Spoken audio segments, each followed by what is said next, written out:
Now, I feel like one of the biggest cheat codes on FPL is knowing where you're putting your money. So, for example, to Johnny Reijnders, he was talk of the town from game week 1. Manchester City went out. They looked dominant. They looked impressive. They beat Wolves.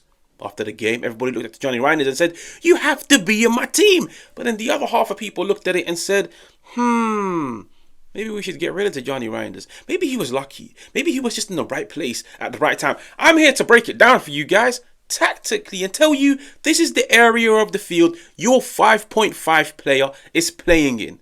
And at the end of the day, in that area, somebody of the quality of Reijnders, in and around all of those Manchester City players with the 3-2-5 and the inverted fullback. Seeing as we're speaking about inverted fullbacks, let's talk tactics. Reijnders is playing in this more advanced position this season. First game of the season against Wolves, Pep Guardiola went back to his trusty method of the inverted fullback. As you can see, Rico Lewis tucks inside next to Nico Gonzalez.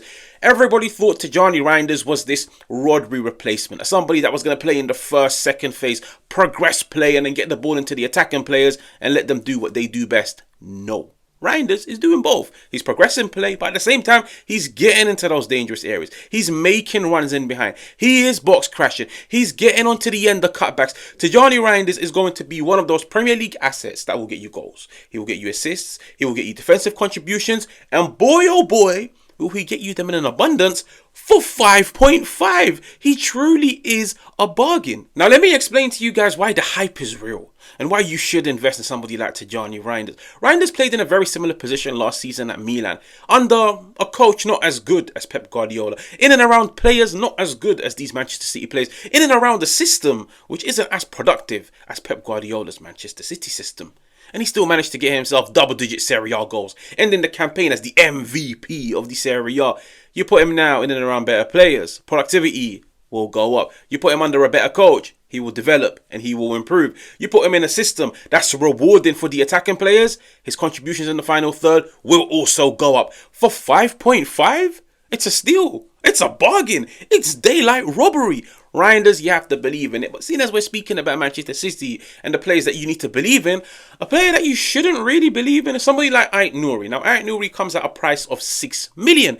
But like I said, when one fullback inverts, the other fullback, you guessed it right, has to play in a back three. Reijnders, from what we saw against Wolves, he wasn't this dynamic, high-flying wing-back that we saw, or wing-back, fullback, that we saw at Wolves, where he was bombing forward, he was getting goals, he was getting assists, he was creating opportunities. No, Reijnders actually tucked into a back three, playing as the left-sided centre-half.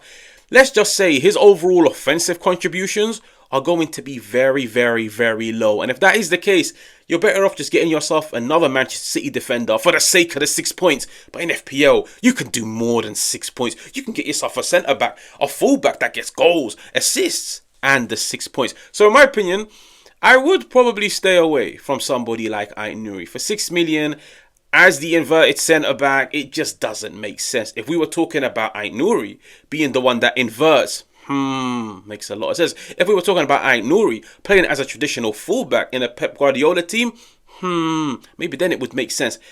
6 million for just an out-and-out centre-back doesn't really make sense, especially when you bear in mind, it's not like he's going to get you a goal from a corner. He doesn't even go up for corners. It's not like he's a Gabriel. No, I would definitely stay away from somebody like Reijnders up until Rodri returns, because when Rodri returns, everything changes. I don't think Pep Guardiola will stick to the whole inverted fullback once somebody like Rodri returns, and maybe, just maybe, that's when it will be time to get rid of somebody like Reijnders. Maybe, just maybe, that's when it will be time to invest in somebody like Reijnders.